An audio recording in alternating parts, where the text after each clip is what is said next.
tiraajadii salphina kana dhoksuu hin danda'amu isiniin dhoksu. Oromoo fi Oromoo jidduutti jettee jechuudha. Warri aangoorra jirtu qabsoo dhiigan dhuftee Oromoon amma aangoorra baheera Oromootu aangoo qabaa kanaafuu dhiigan ittisuu qabna siin jedha. Nummoo gara keenyatiin qabsoo Oromootu butamee Oromootu dhumaa jira hin jenna. Kan kadhataa jirru humnoota hidhatan 3-4 wajjin gattaa itti mari'adhuudha.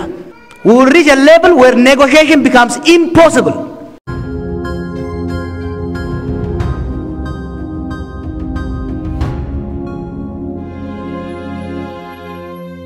Ati akkaayyuu siyaasaa tokko eega walubummattiin aman wareegama jaallan kun bilisummaaf jecha wareegaman dogongora jechuu dandeenya. Gaaffiin lammataa mootummaan Itoophiyaa lolli Itoophiyaa keessa deemaa jiru lola Oromoo fi Oromoo jidduuti jettee jechuudha.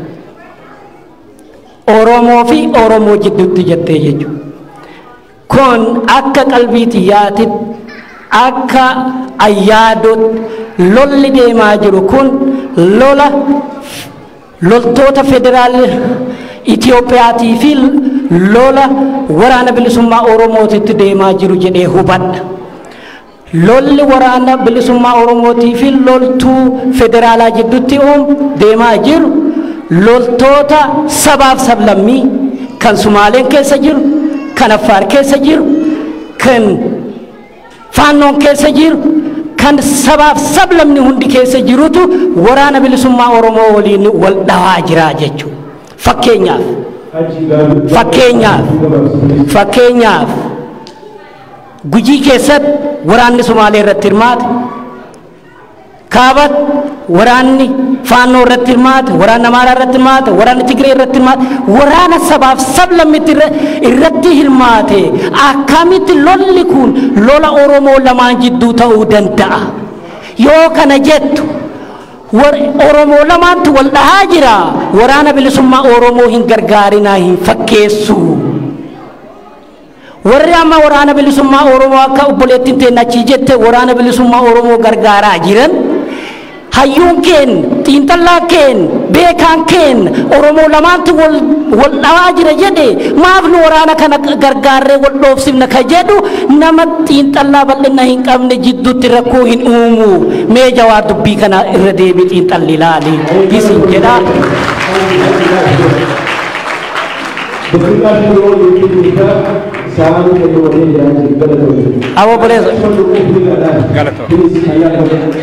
Galato. Thank you. Gaafiin dhimma walabummaatiin wal qabatee dhufe gaafuma qabsoon tun eegalturraa ka'e wanni kun 60mootumarraa 70mootarraa ka'e. Fakkeenya warri Finfinnee tures warri Adan tures booda Somaaliyaattis Jibuutittis gaafiin kun ka'aa ture. Gaafiin Oromoodhaaf kan baasu haqa isaa kan galfachuu danda'u biyya walabaa Oromiyaa jedhamtu yoo jaarrate immoo biyyuma Itoophiyaa san keessatti walqixxummaa sabaaf sablammoota yoo fide ka jedhu it is as old as the struggle itself. Karaa lachuu irrattu warri wareegame gootota Oromooti. Karaa lachuu irrattu kan wareegame dhugaa Oromootiif. Garri lachuu kamtu Oromoo fayyadaafi malee karaa kana qabadheen Oromoo miidhafi miti. Yaani doongoraa mooraa qabsoo keessa jiru garee tokko gootomsanii garee kaan xiqqeessuun sirrii miti. Namni karuma kamirrattu saba kanaaf wareegame sirrii ture wareegamaa keenya goota keenya akkasitti ilaala. Akka kaafaa'utti nuti paartiidha.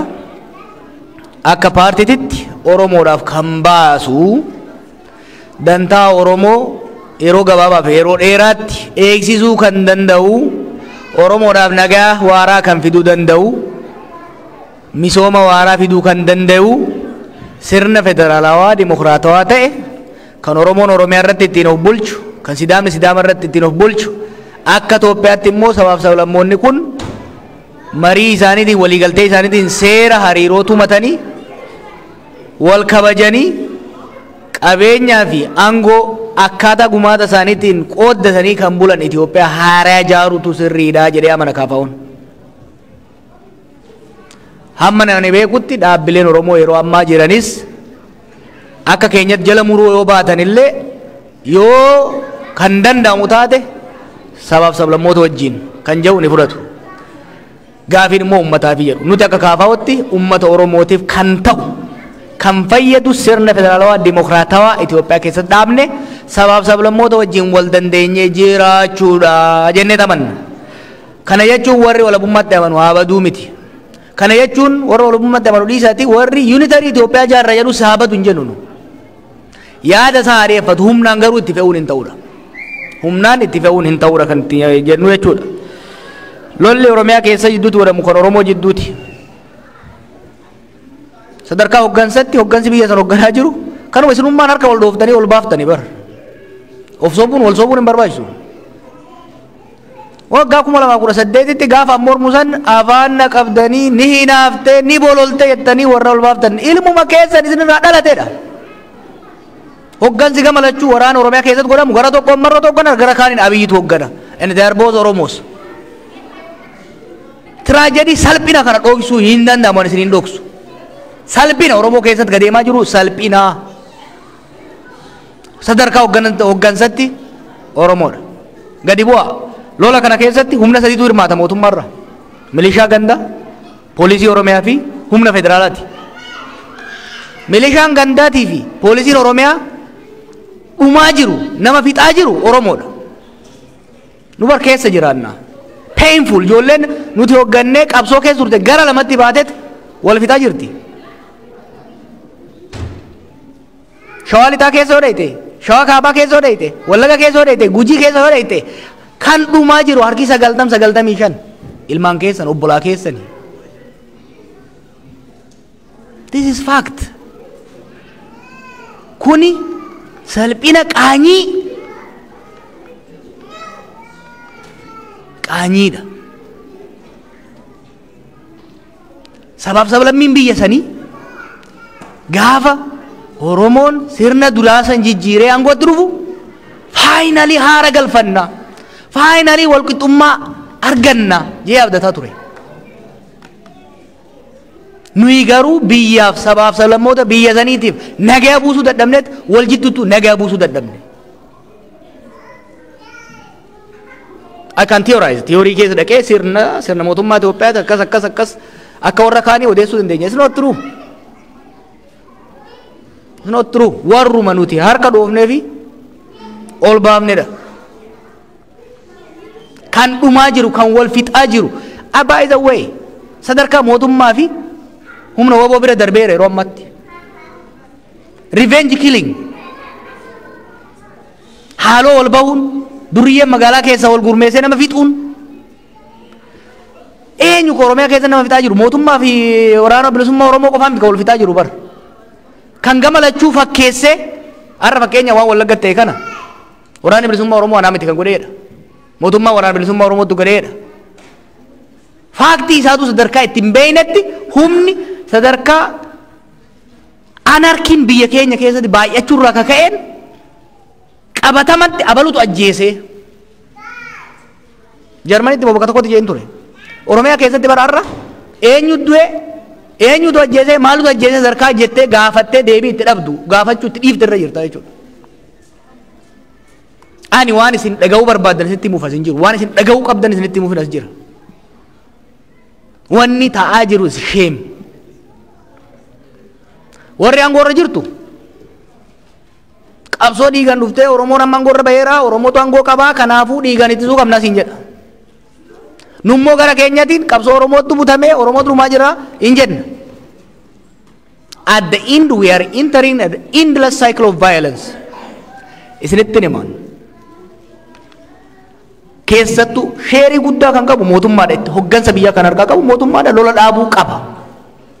Lolli kun dhaabachuu baannaan Siiriyaa taati Itoophiyaan worse than Syria. Ani dubbachuullee hin barbaanne ture. Kan inni amma dura dubbadheefuu nan gaabba. Waan hin biyya sanitti farri seenatti fakkaata. Garuu erga dubbadhu jettanii nan dubbadha.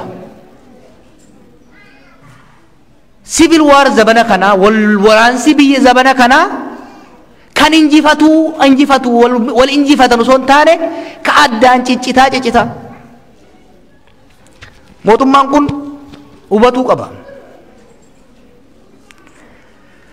arra kan kadhataa jirru humnoota hidhatan 3-4 wajjin gattaa itti mari'adhuudha. Lolli kun itti fufnaan waggaa 4-5 booda kaarra 4 turan kun 40 ta'uu danda'u biyya san keessatti. We will reach a level where negotiation becomes impossible. Syriaatti, Yemenitti, Liibiyaatti arra eenyu lola eenyu araarama sadarkaan danda'amne irra geenya. Sababa isaa bal'inaan amma dura ibseera. Kanaaf kana hoggaan jedhu political correctness hin barbaachisu wanna biratti. Kanarraa hin deemaa jechuudha. Galatoomaa duraan dursee warri yeroo keessan gubdanii waltajjii kana fakkaatu qopheessitanii hawaasa lakkoofsa yaraa kana guddaa taasistanii sagantaa kana asin geessanii baay'ee sin galatoofadha. Galatoomaa. Kana dudda duubaan immoo haadholiin dubartoonni shamarran Houston sagantaan kun akka caalaa miidhagu gochuu irratti dadhabbii isin gootan baay'ee nu gammachiiseera. Galatoomaan jedha. Inni gara biraan isa waa'ee gaaffii gabaabduudha. Gaaffiin kan koo Qaallitti keessatti mooraa 3 keessaa biqiltuu baay'ee dhaabeetan bahe baranachi ture akkam bishaan naa obaastanii dhuftanii kan jedhuun gaaffii isin gaafadha. Inni gara wanti guddaan maa inni har'a Oromoo warra waltajjiirra jiranuuf miti kanan jechuu barbaadu Oromoota warra as teenyee jara ilaalaa jirruu fi warra iddoo biraa jirruudhaaf har'a qabsoon Oromoo qabsoo alaabaa miti. Qabsoon Oromoo har'a qabsoo waraanaa miti. Waraanni Oromoo bakkeedhaan hidhatee lolaa jiru waraana dhaabaa miti. Waraana Oromooti. Nutu bira dhaabbata wal bira dhaabbannaan. Alaabaan alaabaa kan Oromooti. Alaabaa Oromoo nuyi kan kunuunfatu. Kanaaf Oromoon as waa'ee alaabaatiif waa'ee waraanaa irratti yaada garagarummaa hoo jiraatellee walii obsinee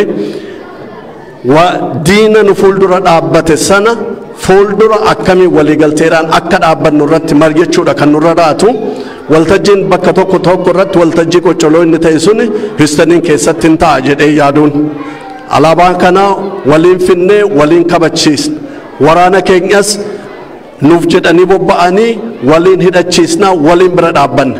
Isa karaa nagaatiin nan qabsaa jedhus isa karaa humnaatiinis qabsoo karaa nagaa geggeeffamu sana jabeessuudhaaf godhu sanas kan bira dhaabbatu nuyi. Wanti guddaan hooggantoota siyaasaas haa ta'u hawaasa Oromoo irraa kan eegamu har'a garagarummaa xiqqoo qabnu xinneessinee waan Oromoo tokko ta'u irratti hojjechuudha kan nurra jiraatu.